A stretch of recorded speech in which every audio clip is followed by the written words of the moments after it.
I would like to begin by acknowledging that I am participating in this event from the traditional territories of the Coast Salish peoples, and in particular, the Squamish, Musqueam, and Tsleil-Waututh nations. For those attending the session, I also want to acknowledge the Indigenous territories and lands on which you are living and working.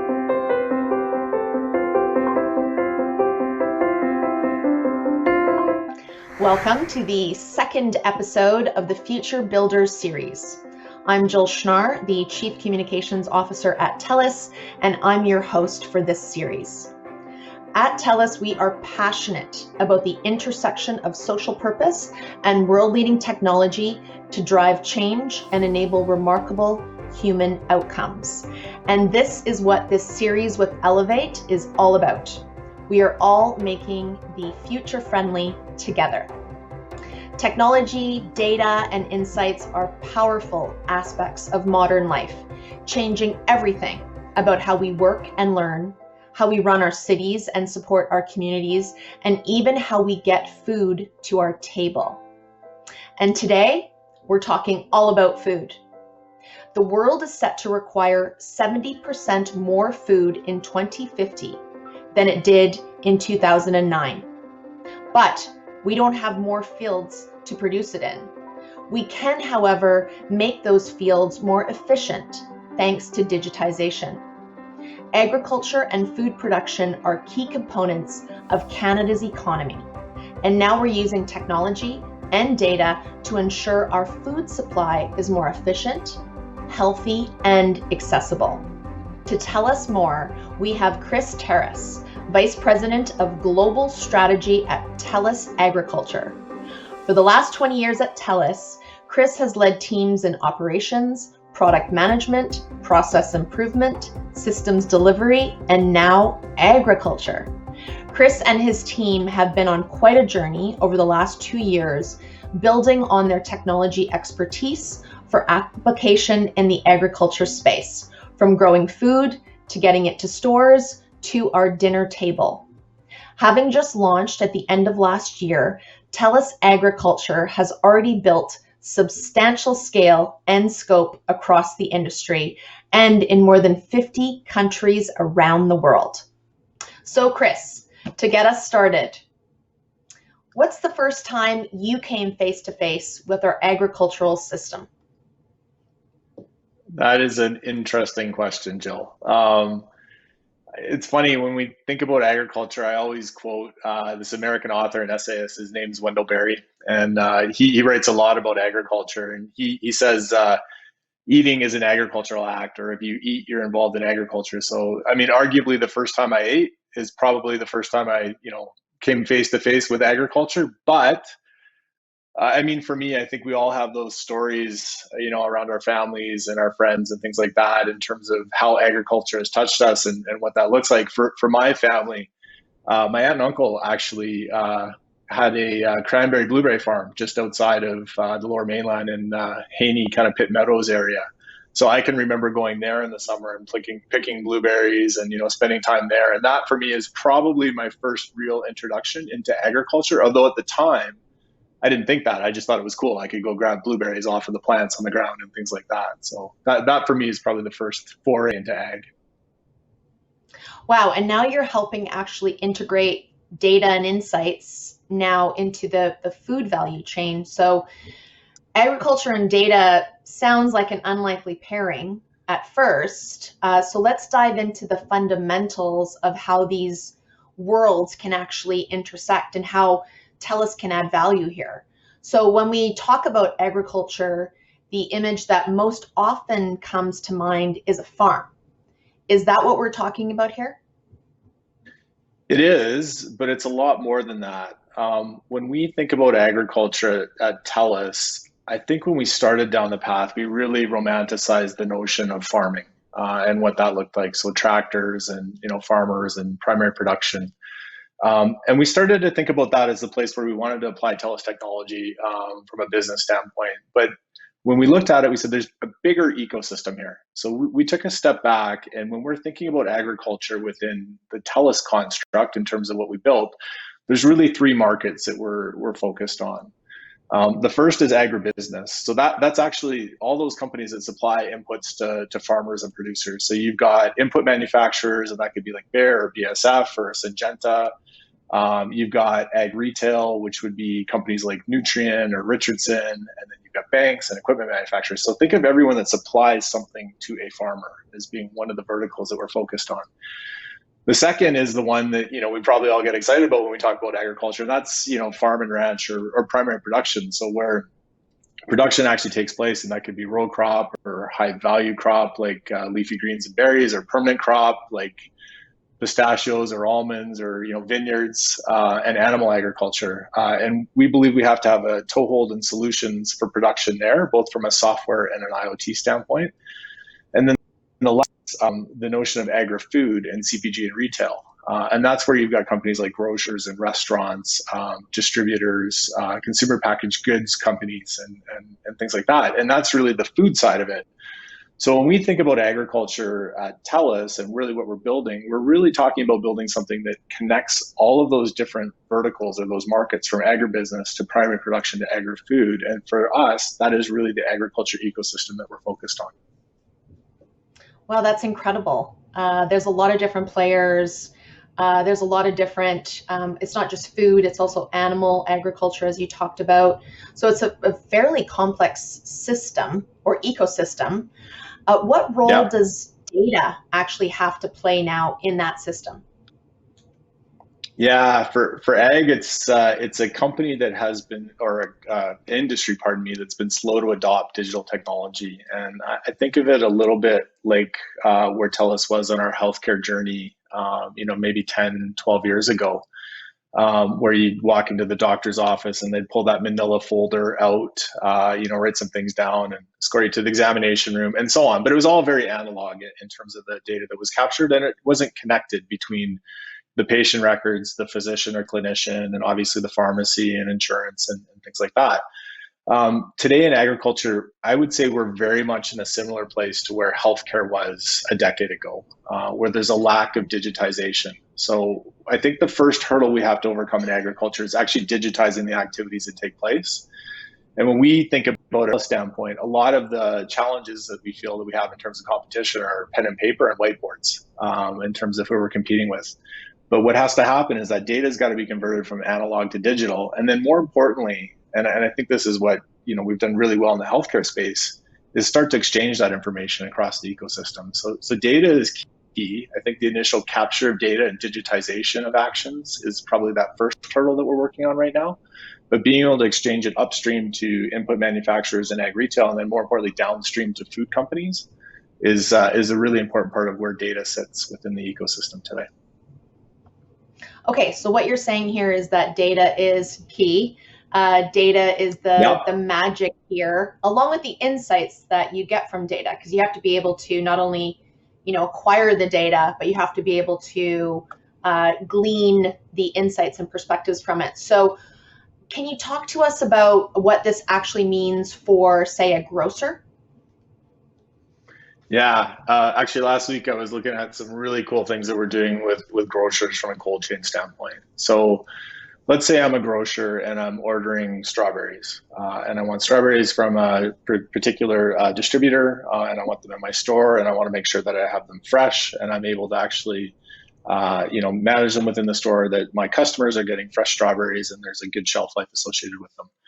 So if you think about it from a grocer perspective, they've got to be able to source the strawberries, and maybe they want to source them in a way that certain chemistry or chemicals aren't applied to the plants as they're being grown from a protection standpoint.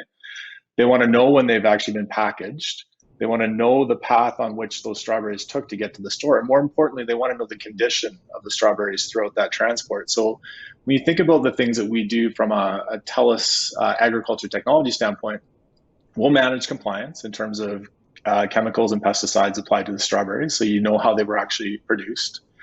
We have software and technology to manage the cold chain. So by way of example, if the temperature goes too high in the truck that the strawberries are being transported in, that will actually diminish the shelf life. So as a grocer, we can pass that information on to say, okay, you've really only got a week of shelf life with these strawberries, but they do meet the criteria that you were looking for from a compliance standpoint in terms of the chemicals that were actually added to them or not added to them in production. So our software from a grocery standpoint, our solutions really kind of focus on right from production through to transport to the store to giving an indication of what we think that shelf life might look like, as well as the quality of the strawberries when they get there, as an example. So for a grocer, it's really important to have that whole value chain connected to pass that on to their consumers. Yeah, I'm just thinking of the amazing opportunity that, you would have. You can walk into a grocery store now as a consumer, and just like you can now pull up a menu on your phone, if you use your photo app, you could do the same thing. You could look at a QR code for every single one of the vegetables or fruits or other things in that particular grocery store, and then get all of that information delivered to you. So as a consumer now, I'm so empowered. I can see, for instance, how far those strawberries have actually traveled in order to get to the store. And if I'm trying to follow like the 100-kilometer diet, it's really empowering for a consumer. It enables you to take much more control over your health, over the environmental aspect of the food that you eat. So it's amazing what data can bring to this particular field.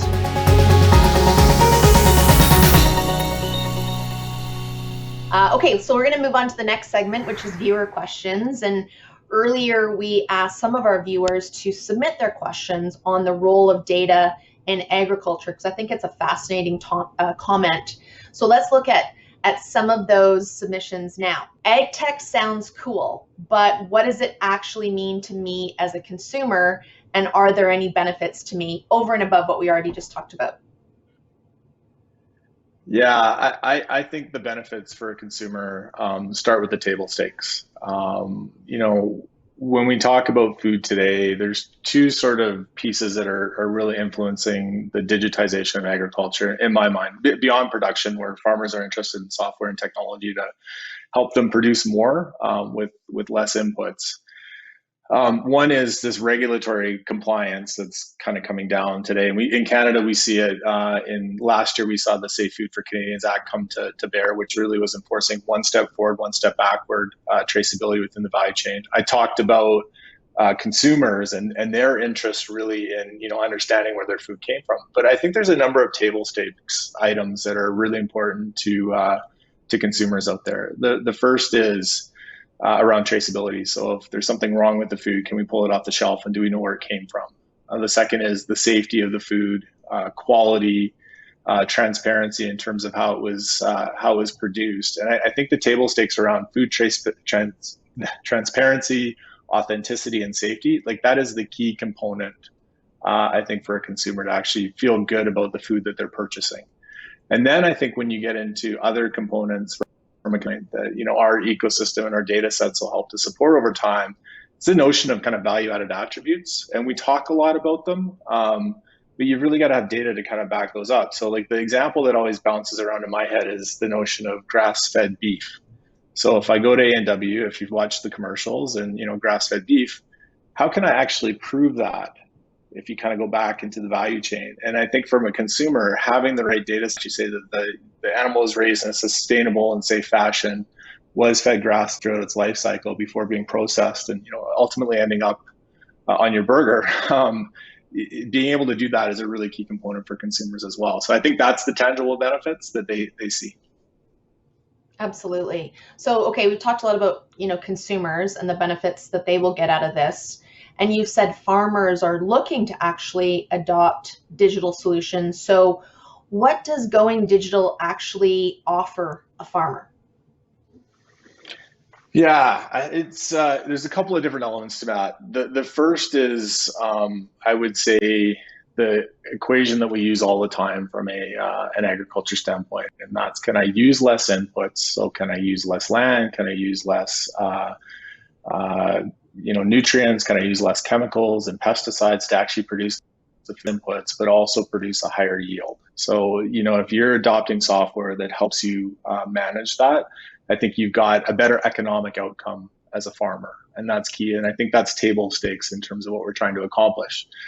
The second element of it is, in my mind, farmers and producers will adopt technology that will make them more profitable over time. So there is that initial equation. But if we can tie in the value added attributes of what they're producing downstream to the grocers and the restaurants and the different CPG companies, I think that's really key. So adoption of technology, I think, has to have an economic outcome starting with the farmer, and it's actually got to be connected to something else to magnify that outcome.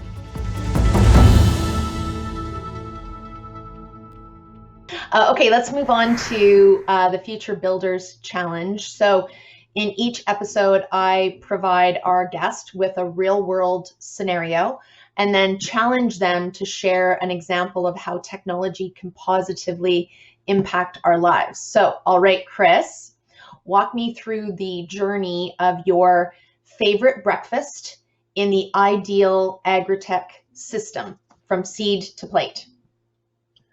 Can I tweak that a little bit and not do breakfast? For sure. Yes. Okay. Yeah, I think this is an interesting question, and it's actually something we do today with the technology that we have in Telus Agriculture. So I'm going to use the example of beer. It's a little bit more simple. There's less ingredients, and actually, one of our companies that are part of Telus Agriculture, Decisive Farming, did a really interesting use case with Olds College on brewing a beer called the Barley Trail. And if you go to the website Field to Glass, it actually kind of talks about that journey. So for me, it's one, having the right seed variety and picking that and making sure that's substantiated and curated in the way that you want it for the barley, for the beer. The second is, what is the field that you're going to plant it in? And then, how do you manage the production of that barley over time? So what are the chemicals that are applied? Where does that happen? How much water is used? And I think having that bit of traceability is really important. And then, obviously it's malted, you're going to add hops and things like that, and then it's brewed. But to me, you've got data sets all along that value chain in terms of, the seeds that are used, how it was planted, how it was grown. Subsequent to that, what other ingredients were added, like hops, and then through the brewing process to understand where it was brewed, that whole beer comes together in a way that you can actually look at the lineage of how it was created over time.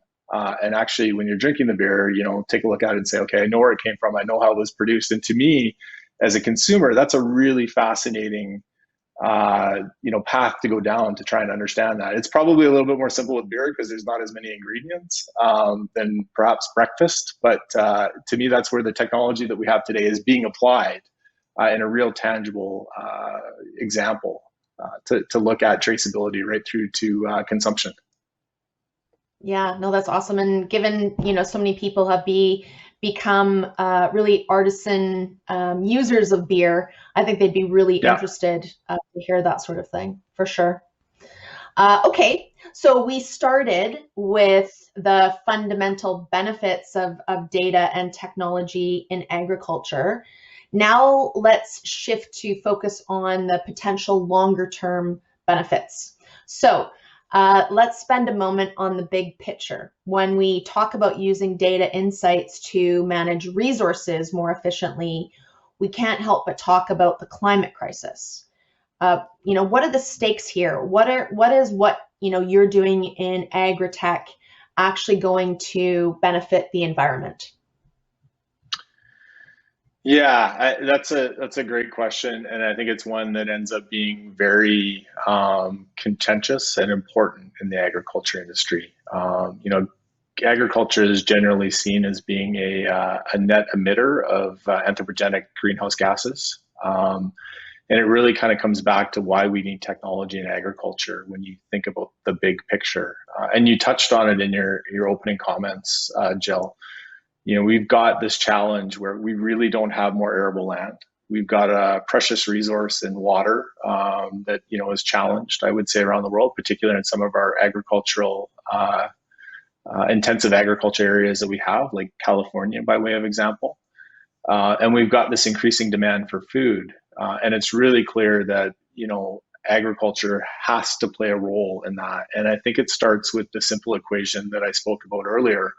How do we get better use out of the natural resources that we have today? So, what can we do to reduce inputs, increase cropping intensity, and produce better yield through technology? And I think that's the first step in terms of the technology that we're trying to use.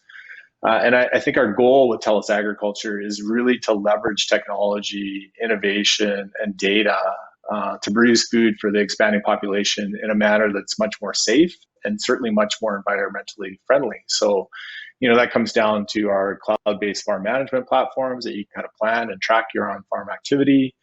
I think moving into the application of precision agriculture technologies, whether that's managing water or pesticides or nutrients in more exact quantities. So you're not just broad spraying a field in terms of nutrients, you're adding them in a manner that is consistent with what you want for the type of output that you want and the type of field that you're in.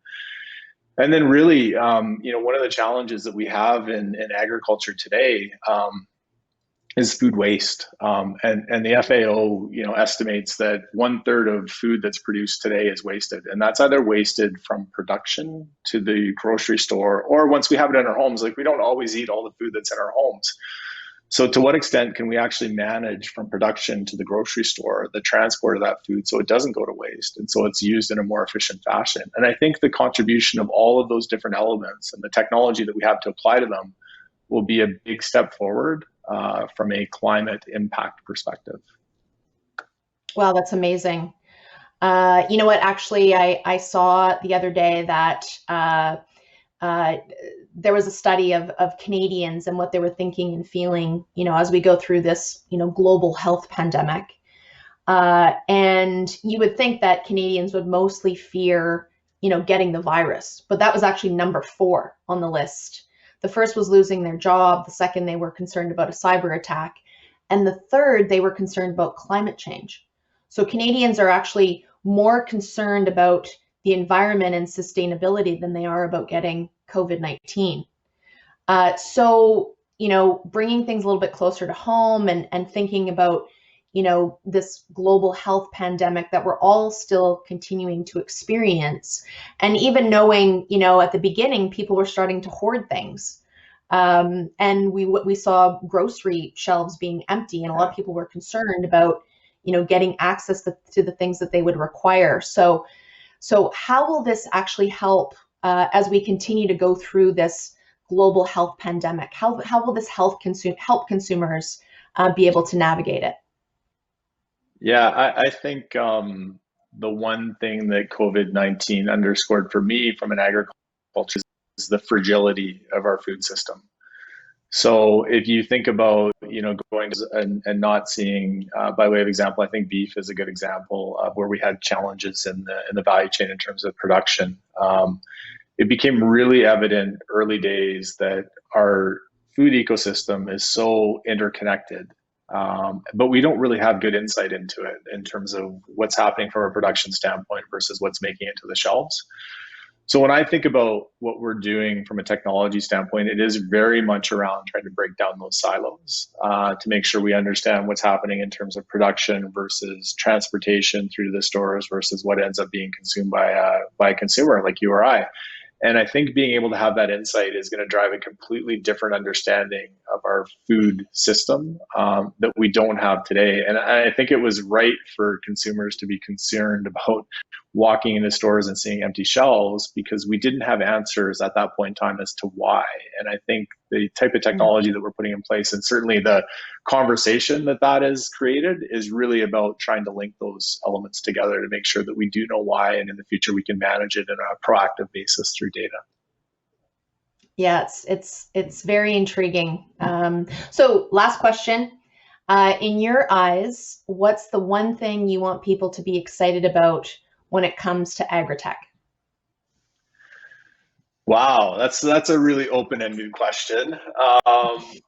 Look, I think at the end of the day, I would say from a Telus standpoint, I cannot think of a better application of our social purpose than food and the environment as associated with that. So I get excited about that because I think we're making really intelligent bets on industries that are adopting technology at a rapid rate, that we have all kinds of the ability and capability and technology savvy within Telus to try and manage. I think at the end of the day, if you think of the outcomes we're trying to drive, that's probably the most exciting part of it. Safe access to healthy food for generations. The fact that we're using technology to transform how we think about food and think about our society.